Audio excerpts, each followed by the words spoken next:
At this point of the year, we have about 3 months left, which doesn't seem a lot, does it? I'm sure it was January just a few seconds ago. Anyway, my guest today is an expert at growing MSPs, and I asked him what 3 activities you should be focused on for the remainder of this year. Hey, I'm Paul Green, and don't forget, for help finding new clients for your MSP, we've created an easy-to-follow marketing system. Get that and all the content to go in it at mspmarketingedge.com. Today's guest will tell you the 3 most important growth things you can do in the final months of 2024. Hey there, it's Ian Luckett from the MSP Growth Hub. Hey Ian, thank you so much for coming back on the podcast. You're one of our regulars. I think it's every year or so we just get you back on because you are so full of value and you always bring something amazing. So I've invited you on for this special episode, which is not really a special episode, but it's a very special date because as of the day of this episode being released, the 1st of October, 2024, you, me, and the thousands of MSPs who are going to watch this and listen to this have got exactly 3 months left till the end of the year. Yeah. And we're kind of fudging over Thanksgiving there and Christmas and pretending there are no holidays or vacations. But theoretically, we've got 3 months exactly till the next year. And what I wanted to get you on to talk about was give us 3 activities, 3 things that every MSP should be doing to max out the next 3 months. Before we get on to those, let's just hear a little bit about you. Let's do the credibility thing, Ian. Who are you? Where do you come from? And why should we listen to you? Crikey, what a great 3 questions to start off. So yes, as I said, Ian Luckett from the MSP Growth Hub here in the UK, myself and my business partner, Stuart Warwick, help MSPs get to 1 million. And if you're already there profitably, then we help you get to 5 and faster, helping you build a business that works for you rather than you for it. So we help MSPs work on the business, on the non-technical side of things. Well, they can faff around with all the technology, but we help them with their leadership, sales and marketing, and all of that kind of great stuff, knowing your numbers and everything. And it's absolutely brilliant. We love being part of the channel, super grateful for helping so many MSPs out. And this is a really great idea, 3 months left, because everyone goes on holiday in December, don't they? No, they don't. And this is where the opportunities lie. I think this is a great opportunity for every MSP just to buckle down and really get a good push to the last 3 months of the year. Yeah, I completely agree. I should just add as a side note that Ian and I are very good mates. We live about 45 minutes apart, although we don't meet up nearly enough. But what happens is Ian will often call me when he knows I'm in a long car journey with my daughter. And my daughter has to, bless her, she has to sit and listen to us rambling on for 20, 30 minutes, lots of swearing, lots of ideas, energy. And then almost every single time we have one of those calls, I nearly crash my car, don't I? Or miss a junction. I miss a junction and I'm swearing because I've just added 20 minutes to my journey. So anyway, we need to stop that. We need to have proper calls when one of us isn't driving. We do. We do. I also have a better car than Ian, which he hates. We've got petrol head versus a electric car chap. Exactly. So I don't think we go there on this episode because I think we have a 50-50 blend in our client base, and 50% are electric and 50 are pure petrol heads. So we always have a bit of banter. It's a bit like the Apple and the PC thing, isn't it? You know, it's the It is, yes. And I'm the EV one, just for to clarify that. I wanted to clarify that as well. Yes, because I care about the planet. So let's get on with what we were supposed to be talking about, which is 3 things that you could be focusing on for the next 3 months to really end the year as a maximum. What's your first thing, Ian? First one's around maximizing the relationship and revenue with your existing clients, right? Account management. Every single time we get a client coming into the Growth Hub, we almost guarantee there is between 50 and 150,000 pounds of untapped revenue because of a non-connected account management process, poor QBRs, TBRs. You're not going back in and this is a gift that keeps on giving, right? Every single year, you can do the same thing over again. As long as you're providing value, you're selling value, you're demonstrating value to your clients. Every year, you'll be able to increase your stack to keep you secure, and you'll also be able to increase the revenue and the relationship with your clients. So the first one's all around account management, great relationships, great, opportunity, great processes as well. You don't all have to do this yourself as your business owner. You've got a whole team amongst you. Build the process and then leverage it amongst the team, and it just makes them even sticker. And you even more profitable. Absolutely guaranteed. That's the first one. Thank you. I love that. And as we know, there is money on the table. Let me ask you the follow-up question to that, which is the question I get most often on that subject, which is, where do I start? So if you're like a 3-4 person business, the owner's still doing a lot of second line, all of the third line support. They've got all these clients. They're trying to grow the business, and they can see that, as you say, there's that 150,000 sat on the table. But it seems like a lot of work to go and get that money. So where would you start? What are the first steps? What a great question. And the first question is start off by understanding, is every client that you're working with making you money? Because I guarantee there will be a handful that aren't. And if they're not making you money and they're not going to move because you worked with them for many, many years and they want a simple stack, get rid of them. Because otherwise, we did a podcast on this just the other day. Otherwise, you're giving your profits, yes, all those ice creams and holidays and cars and everything like that you could be spending with your friends and family, to your clients. Because if they're not making money, what are you doing it for? So the first thing is start off by analysing your clients and work out your A, B, and C grade clients. And, from a point of view of profitability, yes, you're going to be looking to move the ones that are not profitable into profitable, but also it's quite a daunting process. Putting my prices up, I've got to talk to someone. Oh my God, I don't want to do that. Get some clients, get a handful of clients who you know damn well are going to go, no problem at all, I'm going to do this. And that will help you build your confidence as you go through the process. And you're going to get some who are going to go, this is too expensive, no, I'm not doing it. And then you need to go and sell the value. So grade your clients, work out your profitable ones, work out your non-profitable ones, and get a plan of attack to get yourself in a position to, and this is how this whole process works. It's some of the frameworks we use here at the Growth Hub. Did you just plug your podcast on my podcast? Yes, I did. Yeah. We've got a podcast. It's called the IT Experts Podcast, also here to help MSPs grow and scale.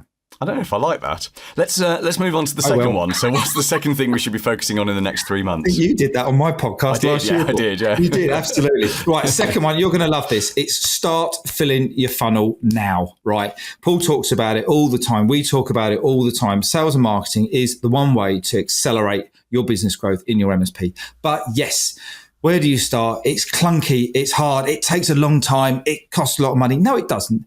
But if you don't get started and you don't start building connections, then it will take a long time and it will cost you a lot of money and you will get bored of it and you'll probably find another vendor tool that you'll go and tinkle with instead. So find out who your ideal customer is. Who are the ones we just talked about at Account Manager? Who are the ones who are most profitable, right? Let's go and find them. Let's go and hunt them down.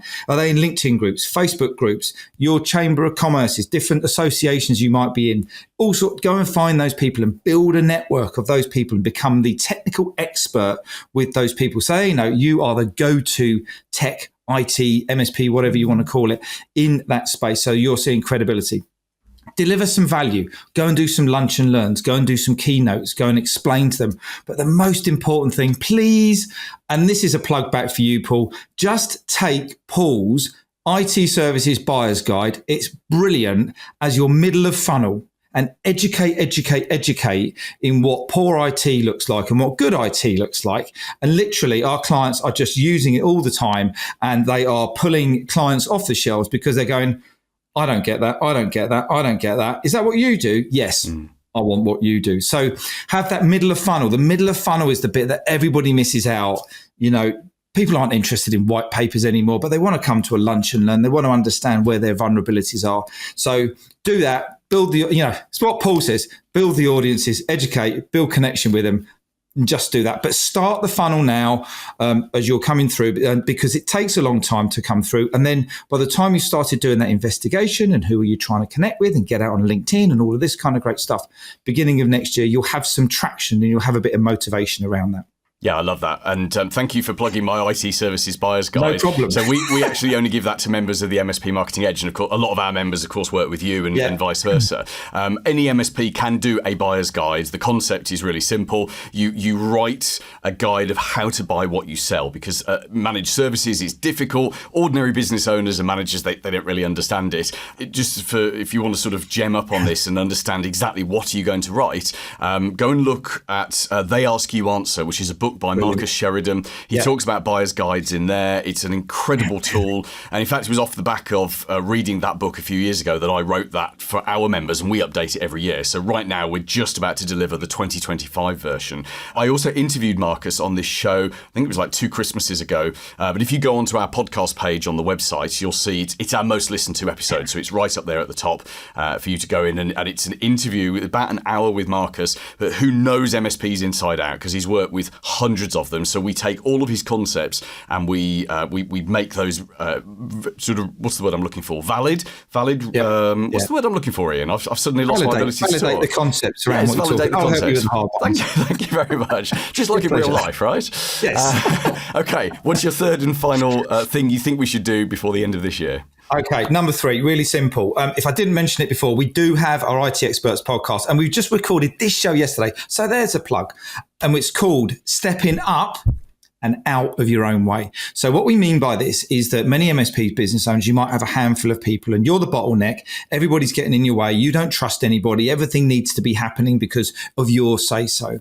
We always talk about getting out your own way, which is sometimes can be a bit of a forward term on, do something different. But what we're saying about here is step up as a leader and understand that you're leading the business rather than managing it and managing the processes, and let people come up and flourish amongst you. Let them come up and let you hand over some of the tasks, let you delegate with authority and start helping them understand what you're trying to achieve with the culture of the business, the team working, even maybe just give them a little project or something like that, because people wake up in the morning, right? Because they want to win. They want to have a great day. They want to go to bed and go, that was a great day. They don't wake up in the morning going, oh, I can't wait to earn £237.60. It doesn't work like that, right? Humans are of a need where we need to succeed. And if you're just pushing people down and you're suppressing people all the time, then they're going to leave. But if you involve them, you include them, you get them involved in your culture, your vision, your mission, where you want the business to go. So step up a little bit as a leader. Look at the shadow that you're casting. Look how people are behaving. And it's probably in relation to you. One of the things we just mentioned was if you're not careful, you've got a family at home, and you also have a family of kids at work as well. And they're going to play around like a load of kittens and have a load of fun if you let them. If you educate them and you give them the responsibility and give them the tools, blow the business to pieces. Love it. In a positive way, by the way, yes. Not a negative way. Yes, exactly, yeah. And just add that last part. Exactly. And you have more fun, don't you? And you were quite right saying no one wakes up hoping for a bad day. We all want to have amazing days. And the more we're growing our business and systemizing it and making that business stand on its own 2 feet without us, I think that's more fun. Absolutely. And a lot of business owners, I think you get trapped in that routine of, I've spent the last 20 years doing tech problems every day, and that's what I do. And actually, there are many more fun things you can do with your life. You can go and learn to fly, spend time with your other half, hang out with your kids, play golf, do whatever your thing is, and still have a business that runs without you. But you're absolutely right, Ian. It requires that leadership. Exactly. Yeah, perfect. Thank you very much. Before you go, I might give you one more plug, maybe. Don't tell us about your podcast because we're bored of hearing about that. But tell us about what the Growth Hub does. Tell us what you do, who you do it for. Do you work with MSPs outside of the UK as well? And how do we get in touch with you? So at the MSP Growth Hub, we work with MSPs mainly over the UK. Well, no, not mainly, only in the UK at the moment. But we do want to change that as part of our vision. But if you're an MSP in the UK and you want to get in contact and you're finding, yesterday we kind of defined it as how many moments do you have in your MSP where something's hard, either people or your finances or you're not making money. We talk to lots of MSPs who've been in business a lot of time and they're still not turning a profit because they just keep adding people and things to the businesses. So we help them streamline, get an efficient business. And I say build a business that works for you profitably rather than you working for it, right? So that you can do the things that Paul's just mentioned about go out on. You might even want to do an experience driving an electric car, maybe if you're a bit strange. But anyway, that's the one thing. But we help them. We have frameworks that we work with. We have programs. We have coaching. We've got leadership coaches. We've got some really amazing tools that are powerful. And it's not uncommon for us to double an MSP's turnover and profitability in between 24 and 36 months. And we're doing it. And it's putting hairs on my arms now, on just saying that, because that's what we're here for. Stuart and I put this together to create a legacy of helping people. And, if you help enough other people get what they want, guess what?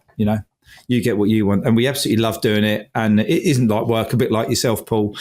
So yeah, if you want to get in contact with us, either hunt us down on LinkedIn, hit the website, themspgrowthhub.com. There's a great little quiz there, scale your MSP quiz. Get in touch, have a chat, just see if there's anything we can help you with. More than happy. Paul Green's MSP Marketing Edge.